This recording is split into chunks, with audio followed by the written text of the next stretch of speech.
NGO union 63-ാം സംസ്ഥാന സമ്മേളനത്തിന്റെ ഭാഗമായി വലതുപക്ഷവൽക്കരണവും തൊഴിൽ മേഖലയും എന്ന വിഷയത്തിൽ സെമിനാർ സംഘടിപ്പിച്ചു. സെമിനാർ CITU ജില്ലാ ജനറൽ സെക്രട്ടറി P. മണിമോഹൻ ഉദ്ഘാടനം ചെയ്തു. 2026 ജൂൺ 11, 12, 13 തീയതികളിൽ കോട്ടയത്ത് വെച്ച് നടക്കുന്ന കേരള NGO യൂണിയൻ 63-ാമത് സംസ്ഥാന സമ്മേളനത്തിന്റെ ഭാഗമായി വലതുപക്ഷവൽക്കരണവും തൊഴിൽ മേഖലയും എന്ന വിഷയത്തിൽ കാസർഗോഡ് ജില്ലാ കമ്മിറ്റി സെമിനാർ സംഘടിപ്പിച്ചു. CITU ജില്ലാ ജനറൽ സെക്രട്ടറി P. മണിമോഹൻ ഉദ്ഘാടനം ചെയ്തു. കഴിഞ്ഞ ദിവസം UDF മന്ത്രിസഭ അധികാരത്തിൽ വരുന്നതിന് 2 ദിവസം മുമ്പ് നിയുക്ത മുഖ്യമന്ത്രി നമ്മുടെ കേരളത്തിനകത്തെ തലമുതിർന്ന കോൺഗ്രസ് നേതാവിനെ സന്ദർശിക്കാൻ വേണ്ടി പോയപ്പോൾ അദ്ദേഹത്തിന്റെ പ്രതികരണം എന്തായിരുന്നു?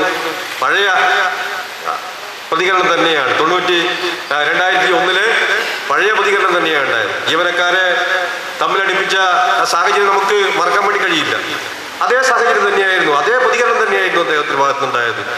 ഇങ്ങനെ സാമ്പത്തിക രംഗത്ത് ഭയങ്കര പ്രയാസമാണ്, അതുകൊണ്ട് മുണ്ടു മുറുക്കി ഉടുക്കണം എന്ന നിലയിലേക്കുള്ള ഒരു വാദഗതി ഈ സമൂഹത്തിന് മുന്നിൽ മുൻകൂർ ജാമ്യമായി എടുക്കുകയാണ്.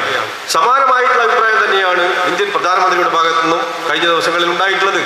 ഇന്നത്തെ പത്രവാർത്തകളെല്ലാം ശ്രദ്ധിച്ചാൽ കാണാൻ വേണ്ടി കഴിയും. ഇന്ധന ക്ഷാമം അതിരൂക്ഷമായി വരാൻ വേണ്ടി പോവുകയാണ്. മറ്റെല്ലാ രംഗത്തും വലിയ പ്രയാസം അനുഭവപ്പെടാൻ വേണ്ടി പോവുകയാണ്. ഒരുപക്ഷെ ലോക്ക്ഡൌണിന് സമാനമായിട്ടുള്ള സാഹചര്യത്തിലേക്ക് ഇന്ത്യ ഉൾപ്പെടെയുള്ള രാജ്യങ്ങൾ സമീപഭാവിയിലേക്ക് പോകും എന്ന് പ്രതീക്ഷിക്കാവുന്ന നിലയിലേക്കുള്ള നിയന്ത്രണങ്ങൾ സമീപഭാവിയിൽ തന്നെ വരാൻ വേണ്ടി പോവുകയാണ്. ജില്ലാ പ്രസിഡന്റ് P. K. വിനോദ് അധ്യക്ഷത വഹിച്ചു. സംസ്ഥാന കമ്മിറ്റി അംഗങ്ങളായ PR സ്മിത, K. ഭാനുപ്രകാശ് എന്നിവർ സംസാരിച്ചു. ജില്ലാ സെക്രട്ടറി T. ദാമോദരൻ സ്വാഗതവും ട്രഷറർ B. വിജേഷ് നന്ദിയും പറഞ്ഞു. News bureau, Kanhangad.